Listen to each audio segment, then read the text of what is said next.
Glorificado seja Deus. Realmente, se a gente prestar bem atenção, a gente vê que o Senhor já tem falado, né? A gente estudou um pouquinho e trouxe uma mensagem, né, do Senhor para a igreja. E a gente pode observar que desde o início do culto, meio que a palavra está se repetindo, está circulando em torno daquilo que a gente vai trazer para a igreja. Realmente, a palavra da irmã Aninha no começo, Josevando, né, e até Moisés agora, antes da ministração, vem falando acerca daquilo que já está escrito, aquilo que é, aquilo que Deus quer para cada um de nós. Então nós glorificamos a Deus por mais essa oportunidade, mais esta rica oportunidade de estar ministrando a palavra de Deus, ou melhor, compartilhando com os irmãos mais um pouquinho aqui das Escrituras e aprendendo também, junto com os irmãos, aquilo que Deus tem para nós, aquilo que nasce no coração de Deus para nossos corações. Amados, abra sua Bíblia no livro de Oséias, profeta Oséias. Vamos lá, é fácil. Jeremias, vamos lá, pertinho de Ezequiel, Daniel. Aí nós vamos chegar lá em Oséias, capítulo 6, verso 6.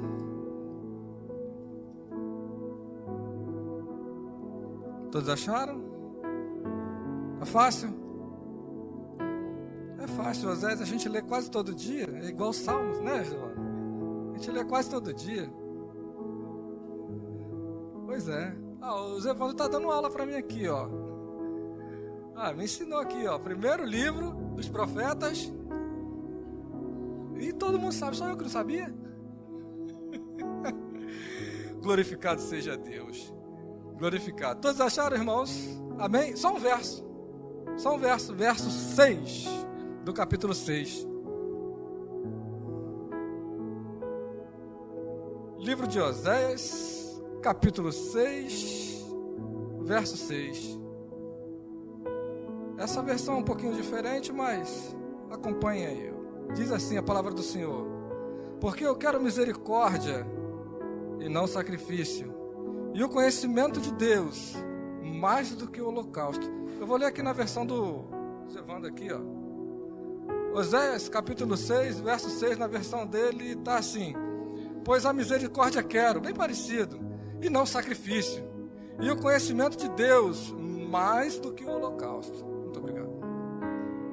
Feche seus olhos, vamos falar mais uma vez com o Senhor. Senhor, nós louvamos o teu nome e te agradecemos, ó Deus, pela tua palavra que aqui foi lida. Então, em nome de Jesus, pedimos ao Senhor que venha falar conosco com ousadia. Pedimos ao Senhor que venha falar conosco com intrepidez. Pedimos que o Senhor venha esclarecer, nos dar conhecimento. Que o Senhor venha estar, assim, nos enchendo de sabedoria para que a tua igreja possa absorver a tua palavra de uma maneira tremenda, de uma maneira sobrenatural, possa entender a tua vontade para ela nesta noite. E em nome de Jesus pedimos que o nosso coração venha ser uma terra fértil, onde a tua palavra possa germinar e a gente possa assim pôr em prática, porque é para a honra e para a glória do teu nome. É o que nós te pedimos e desde já te agradecemos em nome de Jesus. Amém. Então, amados, esse texto de Oséias, ele fala sobre algumas coisas, mas eu gostaria de dar um título a essa mensagem.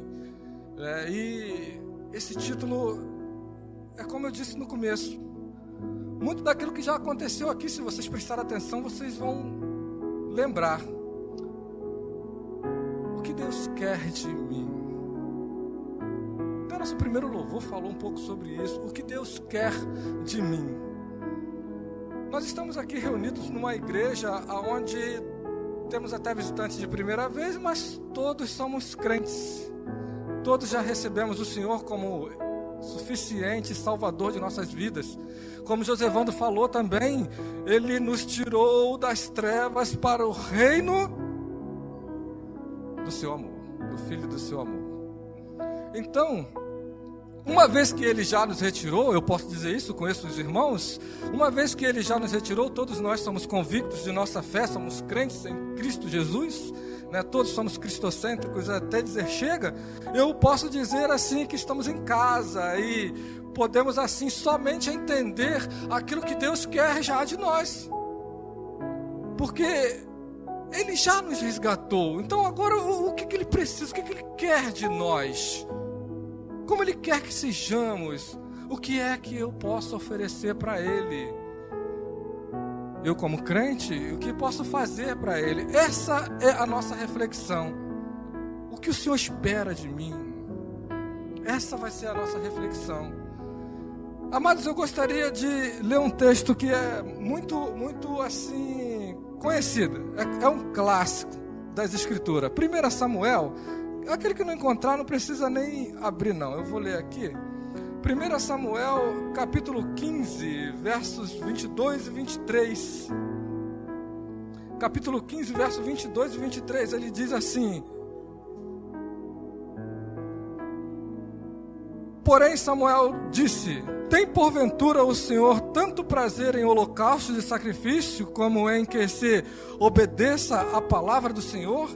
Eis que o obedecer é melhor do que sacrificar, e o atender melhor do que a gordura de carneiros. Eis que o obedecer é melhor do que sacrificar. Isso me reporta a uma reflexão. Isso me reporta a uma reflexão, que é mais ou menos assim, amados. Muitos de nós aqui temos filhos, e a gente fala para o nosso filho assim: olha, não suba ali. Aí o filho teimoso vai lá, sobe, ele cai, se machuca, a gente faz o curativo, mas a gente não fica satisfeito, a gente não queria que ele se machucasse. A grande verdade é que Deus, Ele faz assim conosco. Por mais que a gente entenda que Ele está pagando o preço por ter desobedecido, por ter subido, por ter caído, por não ter ouvido a orientação do pai, da mãe, do tio, seja lá de quem for, da avó, do avô, por mais que a gente perceba isso, que Ele deveria de verdade sentir o peso da desobediência, mas satisfeito a gente não fica. Ninguém fica feliz de ver o filho lá machucado, arranhado, com o pé quebrado, enfim. A gente não fica. Então a gente não fica feliz com aquele sacrifício que o filho está passando. A gente fica muito mais feliz com a obediência. Obedecer é melhor do que sacrificar. E o que Deus está colocando aqui para nós nessa noite, um dos pontos chama-se obediência. A obediência é muito, eu vou dizer assim para ficar melhor para nós, mais lucrativo do que o sacrifício. Ou como está escrito aqui em Samuel, obedecer é melhor do que sacrificar. Se você obedece, você não paga o preço do sacrifício. Então, o que devemos fazer, uma das coisas é obedecer aquilo que Deus tem para cada um de nós. E, irmãos, às vezes eu fico me perguntando assim, porque eu me faço muito essa pergunta: será mesmo que o crente sabe o que Deus quer dele? Eu acredito, irmãos, que muitos dos cristãos nem sequer perguntam para o Senhor assim: Deus, o Senhor quer de mim? Estou aqui na sua casa, quem dirá saber o que Deus quer dele? Muitos crentes não sabem o que de verdade eles querem. Eles se sentem felizes, muito bem com a adoração. Eles ficam assim agradados em estar na comunhão. Eles ficam maravilhados. Mas o que Deus quer de verdade de você, de mim? O que Deus quer de verdade? Às vezes eu fico me perguntando assim, porque a gente tem tanta facilidade com tantas coisas. Às vezes a gente tem dons de fato, de verdade, mas a gente não coloca na prática, porque a gente nem sabe que Deus quer, o que Deus tem feito, como é que Ele tem feito na vida de cada um de nós, quando na verdade deveríamos somente obedecer para não precisar sacrificar. obediência é muito melhor, mais lucrativo do que o sacrifício. Então, um ponto seria obedecer. Aí, esse campo do obedecer, amados, eu não quero me alongar muito nessa mensagem, mas esse campo do obedecer, ele é muito vasto.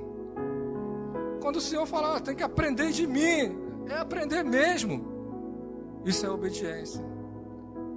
Quando o Senhor faz diversas colocações que está nas Escrituras, isso é obediência. Frutos do Espírito é uma coisa que a gente tem que levar com muita obediência. Muita obediência. Então, obedecer, esse seria um ponto para que você possa refletir. Obedeça, obedeça, obedeça.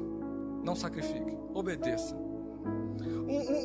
Um outro ponto que eu queria falar, que eu queria colocar, se encontra lá no Salmo 40, outro texto, muito conhecido. Salmo 40, então, tem muita gente que adora ler o Salmo 40, não é? No Salmo 40, o verso de 6 a 8, vai dizer assim, olha só. Salmo 40, verso 6, sacrifício e oferta não quiseste. Os meus ouvidos abriste, holocaustos e expiação pelo pecado, não reclamaste. Então disse, eis aqui venho, no rolo do livro está escrito de mim. Salmo 40, versos de 6 a 8. Deleito-me em fazer a tua vontade, ó Deus meu. Sim, a tua lei está dentro do meu coração. Salmo 40, olha só, obediência e serviço. Deleito-me, alegro-me, fico feliz, gosto de fazer a sua vontade, meu Senhor. Volta lá para aquela pergunta, né? Qual é a vontade mesmo de Deus? Muitos crentes não sabem a vontade de Deus para a sua vida. Qual é a sua vontade, meu Senhor? Algo que a gente precisa buscar, precisa aprender. Existe fórmula para que a gente possa buscar, aprender, saber qual é a vontade de Deus para a nossa vida. Então, quando o salmista lá no Salmo 40, ele diz assim, deleito-me, eu me alegro, eu gosto de fazer a sua vontade, eu fico pensando em algumas coisas, sabe? Eu fico pensando em outras coisas que o Salmo 40 nos ensina, sabe, irmão? Quando o salmista está escrevendo lá o Salmo 40, tem uma coisa que eu já até falei aqui, eu vou falar de novo, uma coisa que é bem bacana, que é bem legal para que você possa refletir. Talvez essa mensagem que você vai ouvir hoje, que você está ouvindo, seja uma mensagem que você fala assim, esse irmão, mas eu quero que você venha refletir sobre ela. Venha refletir sobre ela. No Salmo 40 tem um ponto que ele fala assim, olha, esperei com paciência. Fala para mim, como é que é o Salmo? Está escrito lá no Salmo 40, esperei com paciência. E ele... Pronto. Amém. Viu? Percebeu? Qual o ponto mais marcante aí nesse salmo aí? Nesse trechinho que a irmã Jani leu ali? Amados, ele se inclinou para mim. Eu me alegro em fazer a vontade de Deus, é serviço, é estar na casa do Senhor, é fazer a vontade dEle, como Ele quer. Eu me alegro nisso. Sabe o que o Senhor faz? Ele se deleita em você, Ele se inclina, como é que está escrito aí? Ele se inclinou para o irmão lá, Ele se inclinou para a nação lá, Ele se inclinou para quem? Para você. Exclusividade. Aí o Evandro falou aqui, tem várias igrejas orando e glorificando e exaltando e adorando, tem vários irmãos e pastores e líderes e homens e mulheres, gente à vontade, mas ele se inclina para você. Exclusividade, irmão. Esse Deus é assim, Ele olha o teu problema, Ele ouve o teu clamor, Ele faz aquilo que lhe apraz para a sua vida, porque é melhor para você. Exclusividade. Ele se inclina para você. Cara, não tem como negar isso. Eu não consigo me inclinar para o irmão e atender o outro lá. Não dá. O Senhor, Ele se inclina para você e ouve a sua oração. É o seu clamor. É assim que Ele age, com exclusividade para com cada um de nós. Mas é preciso que a gente tenha o quê? Deleita-te, tem que gostar, tem que fazer a vontade dEle, tem que estar na casa dEle, tem que fazer a obra dEle, tem que fazer aquilo que Ele quer. Ele se inclina para você com exclusividade. Salmo 40, versículo 6, trata de serviço, trata de fazer a vontade de Deus. E segue assim a palavra do Senhor. Coração quebrantado é um outro ponto que a gente quer falar também. Esse ponto se encontra lá no Salmo 51, verso 16. Amados, enquanto você acha aí o Salmo 51 que está pertinho, Deus não deseja ofertas queimadas, Ele quer o nosso constante serviço durante toda a nossa vida. Durante toda a nossa vida. Mas no Salmo 51, versos 16 e 19, no verso 16 a 17, diz assim, olha só, Salmo 51, verso 16, porque te não comprases em sacrifício. Parece que a gente está falando muito em sacrifício, né? E a vida da gente, a gente passa tanto sacrifício, tem tanta dificuldade, tanta coisa, tem gente se sacrificando aí tanto para fazer as coisas e achando que está fazendo a vontade de Deus. Tem gente se martirizando, tem gente fazendo tanta coisa e achando que está fazendo a vontade de Deus. Versos Salmo 51, verso 16 e 17 diz assim: os sacrifícios para Deus são o espírito quebrantado e um coração quebrantado e contrito não desprezarás, ó Deus. Ah, meu querido, tudo que você tiver que fazer, se o teu coração não tiver quebrantado, não tiver contrito, não vai adiantar. Vai? Não vai adiantar. Irmãos, não faça nada por obrigação. É como o salmista disse lá no 40, é por prazer, porque eu quero, é porque eu gosto, porque tenho gozo, porque tenho alegria, porque tenho prazer na alma em fazer a vontade do Senhor. Nada por obrigação, nada porque se eu não fizer não vai ter quem faça, nada por obrigação. Porque se o teu coração estiver quebrantado e você tiver o prazer em fazer, o teu coração, o Senhor não despreza. O Senhor não despreza. Uma vez eu estava pregando aqui, eu estava falando de uma coisa que eu lembrei, e o Senhor pediu para eu contar de novo aqui. Teve uma senhora, lá no episódio da morte de Jesus, a Maria, que ela de repente ela vai até o túmulo de Jesus e chega lá, ela não encontra Jesus. E ela fica assim, o que fizeram com ele? O que fizeram com ele? O que fizeram com ele? Levaram para onde? O que fizeram? O que fizeram? O que fizeram? Daqui a pouco ela se vira, levanta a cabeça e quem que ela vê lá? Jesus. Ela vê Jesus lá. Então vai a ilustração. Amados, o texto diz que Jesus fala para ela assim: olha, não me toca agora não, porque a minha obra ainda não está concluída, não está completa. Então eu vou dizer uma coisa para você. Jesus já tinha morrido, Jesus já estava fazendo a obra, porque se a obra não estava concluída, porque algo ele já tinha feito.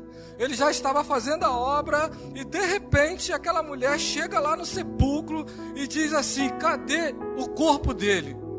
Onde está? O que fizeram? Carregaram? Botaram aonde? E aquela mulher com o coração quebrantado, ela chega diante de Deus, diante do Senhor e diz assim: o que fizeram? O que fizeram? E Jesus, que tinha uma obra para fazer, que estava fazendo algo, que era da vontade do Pai, ele olha para o Pai e diz assim: meu Senhor, calma um pouquinho, deixa eu dar uma chegadinha lá, porque, tá vendo lá? Ela está lá no sepulcro, está lá naquela caverna, está chorando, olha o coração. Não tem como eu deixar aquele coração abandonado não, eu vou lá dar uma satisfação, já volta aí. Aí Jesus desce rapidinho, vai lá, dá uma satisfação, ó, calma, vai estar tudo certo, tá? Não toca não, mas vai estar tudo certo. Daqui a pouco vai tudo se ajeitar. Claro, eu estou fantasiando um pouquinho a coisa. Mas, amados, o coração quebrantado o Senhor não despreza. Jesus deixou de fazer por um instante aquilo que estava fazendo da obra redentora, salvadora, e foi lá e atendeu aquele coração quebrantado. Percebe a importância? Jesus foi exclusivamente para ela, falou com ela e depois voltou a fazer a obra. E a única coisa que ele pediu para ela foi o seguinte: olha só, como não está concluído, não toca agora não, você não pode me tocar. Depois ele aparece, todo mundo toca na mão, toca em tudo que é lugar dele. Mas Jesus, ele vem para atender aquele coração.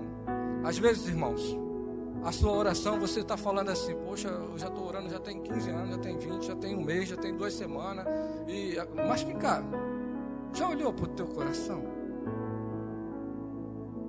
Esse interesse realmente é da parte de Deus? O que você está pedindo, de fato, engrandece o reino dos céus? É assim? Ou você está pedindo algo para a tua satisfação comum, só para o teu ego, para o teu eu? Você já colocou diante de Deus: Senhor, seja feita a tua vontade? Ou é como aqueles crentes que falam assim: Senhor, seja feita a tua vontade, mas me dá tal dia? Tem gente que é assim, determina, marca até a hora. Então, eu não vejo bem assim. É a vontade de Deus que eu tenho que fazer conforme Ele quer, conforme Ele manda. Ou seja, Salmo 51 vai expressar isso. Deus não está interessado em penitência. Tem gente que pagando preço alto aí, penitência. Ele quer um coração quebrantado e arrependido. Esse Ele não despreza. Coração quebrantado e arrependido. Coração quebrantado e arrependido. Outro ponto que eu gostaria de tratar encontra-se lá em Jeremias, capítulo 7, verso 21 e 23. Jeremias fala sobre promessa. Jeremias, capítulo 7, verso 21 a 23. Diz assim: assim diz o Senhor dos Exércitos, Deus de Israel: ajuntai os vossos holocaustos e os vossos sacrifícios e comei a carne. Porque nunca falei aos vossos pais no dia em que vos tirei da terra do Egito, nem lhes ordenei coisa alguma acerca de holocaustos ou sacrifício. Mas isto lhe ordenei, dizendo: dai ouvidos à minha voz, e eu serei o vosso Deus, e vós sereis o meu povo, e andai em todo o caminho que vos mandar, que eu vos mandar, para que vos vá bem. Aí o Senhor está falando aqui: cara, eu não mandei vocês fazer nada de sacrifício. Vocês começaram com essa história aí, desde que eu tirei vocês da terra lá do Egito. Não mandei. Só obedece, caminha no meu caminho. Irmãos, o Senhor está dizendo aqui, ó, sobre promessa. Sobre promessa. O Senhor prometeu, tirou da terra do Egito, fez valer, e agora você vai ser o meu povo e eu vou ser o teu Deus. É só isso que eu quero. É só isso. Mas eu já vi de muitos crentes que fazem assim: quando a coisa aperta, ele diz: deixei de ser crente agora. Deixei de ser crente agora. Esqueci toda a promessa. Esqueci toda a promessa de Deus para a minha vida. Tanta promessa de bênção. Esqueci também a promessa que eu fiz. Eu te recebo, Senhor, como meu único e suficiente Salvador. Tem tanta gente deixando essas coisas de lado, esquecendo que Deus é soberano. Tem tanta gente tentando resolver do jeito deles, deixando Deus de lado ou em segundo plano. Tem tanta gente esquecendo dessas promessas, promessas que foram recebidas, tanto das promessas que também foram feitas por ti, por mim. Tem tanta gente esquecendo. E a única coisa que o Senhor quer é que a gente seja fiel. Tem um ditado no mundo que diz que a promessa é uma dívida. E amados, se você fala com Deus, prometeu, falou, colocou seu coração, agora você tem que caminhar, tem que ser fiel, tem que honrar a sua palavra, honrar a promessa que foi feita.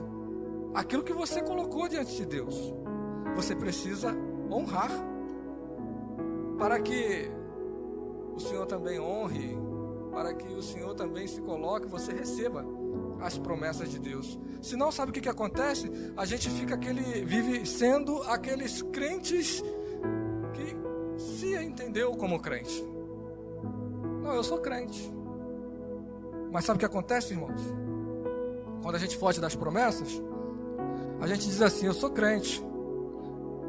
Aí o irmão pergunta assim, quando foi tua última experiência com Deus? Aí o relógio começa, tic-tac, tic-tac, tic-tac, tic-tac, tic-tac, tic-tac, tic-tac, tic-tac, tic-tac. Quando foi que aconteceu o sobrenatural de Deus na sua vida? Tic-tac, tic-tac, tic-tac, tic. Quando foi que Deus falou no teu coração? Tic-tac, tic-tac, tic-tac. Quando foi que você deu ouvido à voz de Deus? Tic-tac. E nada aconteceu. Sabe por quê? Porque você não teve nada disso. Deixou para trás tudo que era do Senhor e não teve nenhuma experiência sobrenatural com Deus. E aí, meu irmão, a gente acaba sofrendo, perecendo, a gente acaba perdendo a fé, vai esfriando, vai se acabando. E quando a gente vê, a gente se torna aquele crente que a gente só vem na igreja porque gosta, porque é legal, é bacana, mas a gente nunca teve uma experiência com Deus, de fato, de verdade. A gente nunca experimentou do sobrenatural de Deus. A última vez que eu preguei aqui, eu falei sobre um cara, falei sobre Pedro. Sabe o que acontece? Pedro estava no barco, eu falei isso aqui naquele dia. Vou lembrar aqui, ó. Pedro estava no barco e alguém falou assim, Jesus é um fantasma, é um fantasma, é um fantasma. Ninguém desceu na água para ir lá ter com Jesus. Mas Pedro olhou e falou assim, mestre, se for o Senhor, vocês vão lembrar disso. Manda eu ir ter contigo. Manda. E Deus está mandando eu dizer isso para você aqui. Faz como Pedro. Eu preguei isso no último sermão que preguei aqui. E nesse momento eu estou fugindo do meu contexto e Deus está mandando eu dizer isso para vocês aqui. Chega de viver a experiência do outro. Pede a Deus a sua. Ninguém foi na água. Só Pedro que andou.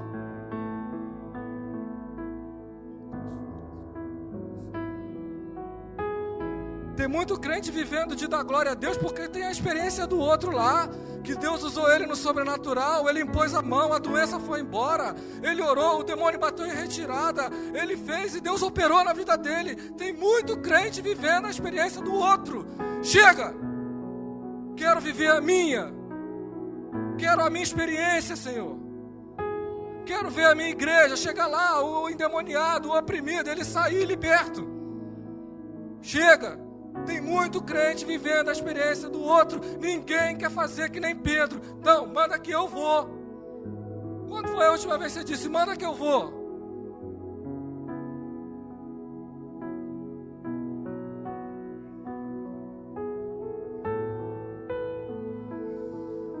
Temos que ter nossa experiência, viver essa promessa.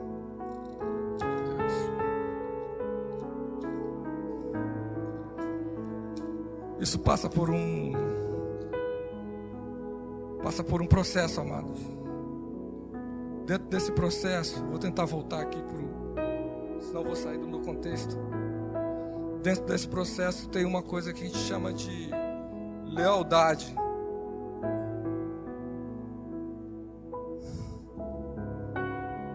Tem uma coisa que a gente chama de lealdade.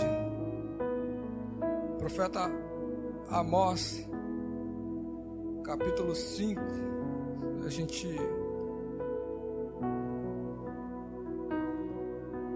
Amós não, Miqueias, capítulo 6, versos 6 a 8.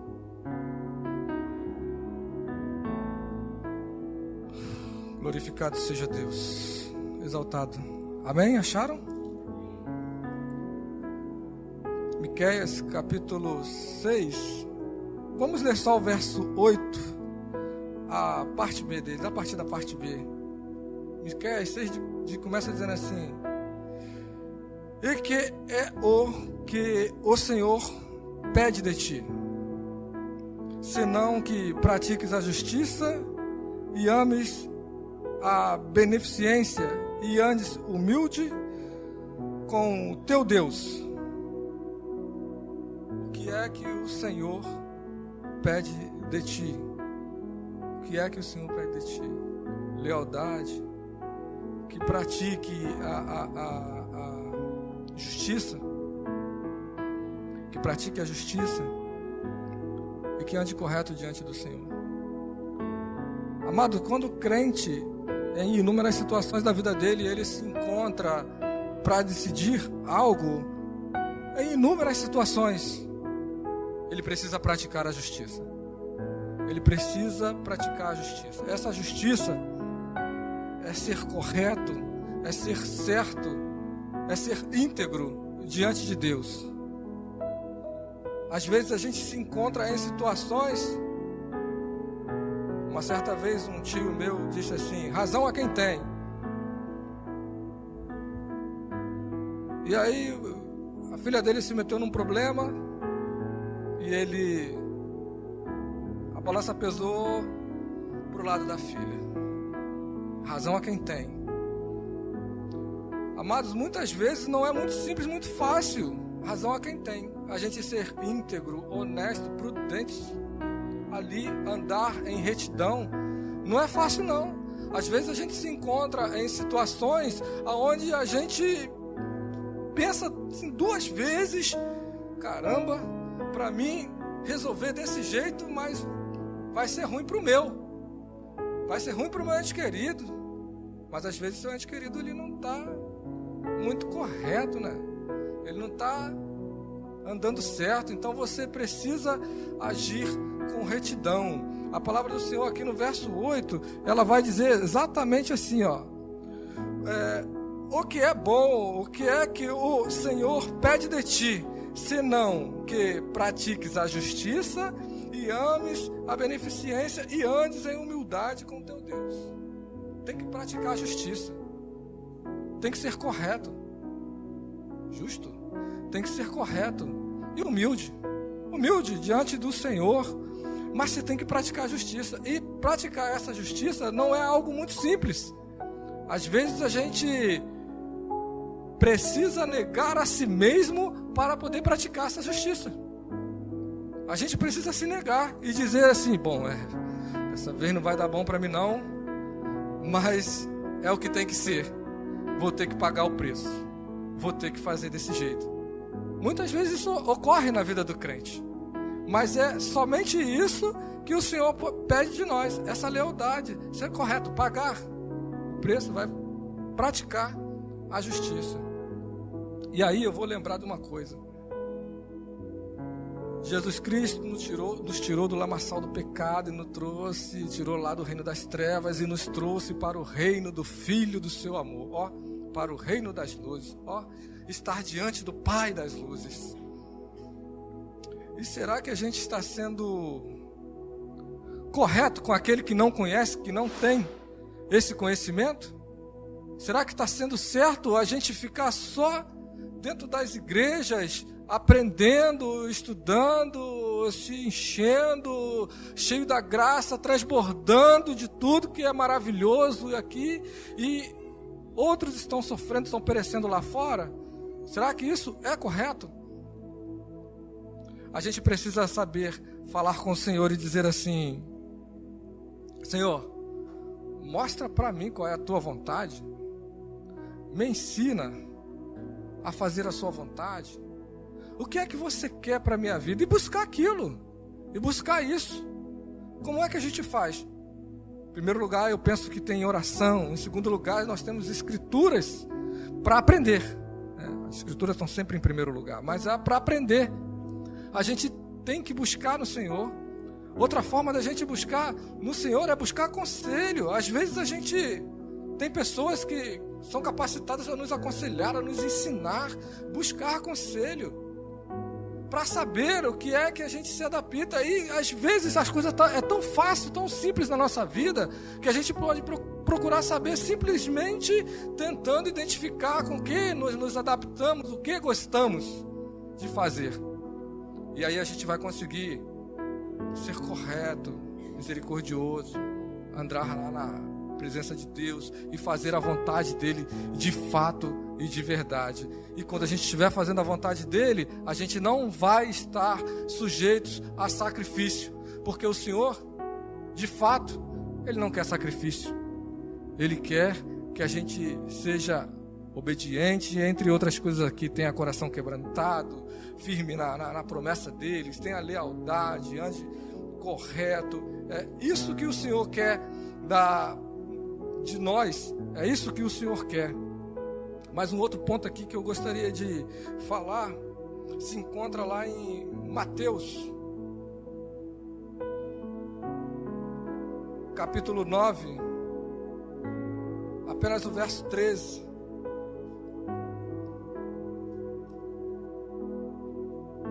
Mateus capítulo 9, verso 13.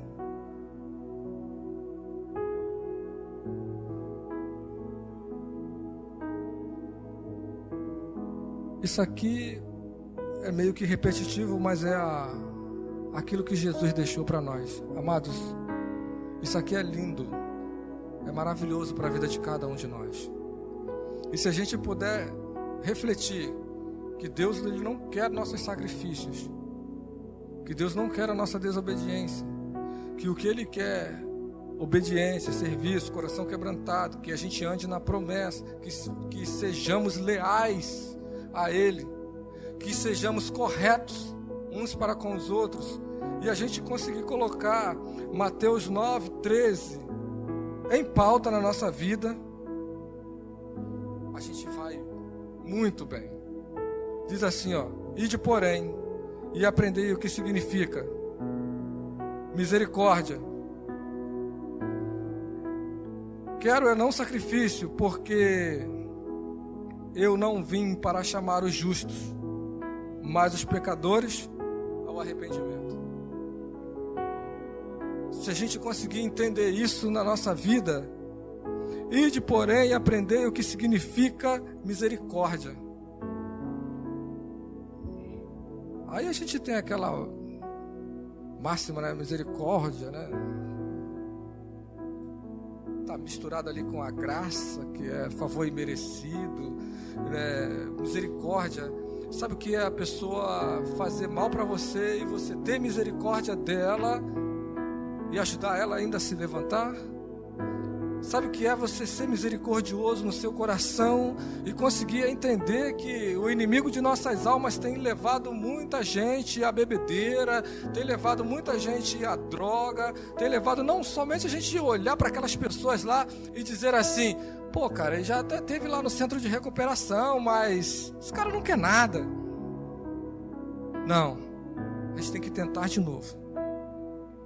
O que significa misericórdia na minha e na sua vida? O que significa misericórdia na vida do Senhor Jesus? Foi fácil, né? Mas o que significa misericórdia na minha e na sua vida? Sabe aquela pessoa que você diz assim, pô, acho que não tem jeito mais não, mas você tenta de novo? Misericórdia. Sabe, amados, quando a gente aprender o significado de fato da misericórdia, a gente vai começar a entender um pouquinho da misericórdia de Deus. Vai começar a entender um pouquinho. E aí, sabe o que vai acontecer? Quando você começar a praticar misericórdia, você vai começar a ver as experiências que você vai ter com Deus. Quando você começar a praticar misericórdia na sua vida, quando você entender assim, poxa, esse cara tá aqui, ele precisa muito de libertação. Aí a misericórdia está começando a entrar no teu coração, você vai lá, tenta dar uma palavra, o cara rejeita, e no outro dia tu passa lá, tenta de novo, o cara rejeita, e aí você continua lá e insiste, ele pode até rejeitar, até morrer, quem sabe? Deus é que vai saber, mas você exerceu a misericórdia no teu coração, você foi lá, você fez, você levou a salvação, você levou a vida eterna para aquela pessoa. Você fez. E eu acredito que você vai ter muitas experiências, você vai ter muitos frutos, você vai ver a ação sobrenatural de Deus na sua vida. Assim você vai ver. É assim que eu vou ver na minha vida também. Quando eu começar a pôr isso em prática, aí eu vou ver algumas coisas que a gente tanto anseia, igreja cheia, aí eu vou ver pessoas livres do pecado, da droga, aí eu vou começar a ver pessoas com testemunhos grandiosos, testemunhos tremendos. Rapaz, eu vivia desse jeito e agora Deus me libertou, estou assim. Sabe, eu saí lá do Montoro e agora estou aqui no Castelo. É mais ou menos assim. A misericórdia. Mas, amados, isso parte de mim e de você. Parte de nós. É bom estar assim em igreja, que é para a gente poder refletir se tem sido de fato, de verdade, obediente a Deus. E eu vou botar mais uma palavrinha aqui: tem sido útil no serviço do Senhor? Ou tu é só aquele crente que só vem na igreja assim, tá tudo certo? E o coração, como é que tá? Tá quebrantado? Quando você fala com Deus, como é que você sente? Você sente o aquecer do Espírito Santo dentro de você? Ou você fala com Deus e diz assim: bom, já botei na mão de Deus. O coração está quebrantado? Você tem vivido as promessas de Deus para a sua vida? Essa é fácil, né? E as suas promessas para com Deus? Seus votos, seus propósitos para com Deus? Você tem vivido? Como anda a sua lealdade para com o Senhor? E eu nem quero falar daquela pessoa que quando ela está na roda de amigos dela, ela nem comenta que é crente, né? Nem quero falar desse. Mas eu quero dizer aquele que... Como é que está a sua lealdade? A sua justiça. Você anda correto? Tem sido correto? E você tem sido misericordioso? Essas são as perguntas que eu gostaria de deixar para que a gente possa refletir, baseado nesses textos aqui nós fomos desde Samuel até Mateus, e eu gostaria de deixar essas perguntas para você nessa semana. Você pratica essas coisas que aqui nós colocamos. Você pede a Deus, ore a Deus, busque em Deus, para que você possa assim viver uma vida diferente e ter uma experiência tremenda da parte de Deus. Que Deus nos abençoe. Eu louvo e agradeço a Deus em nome de Jesus.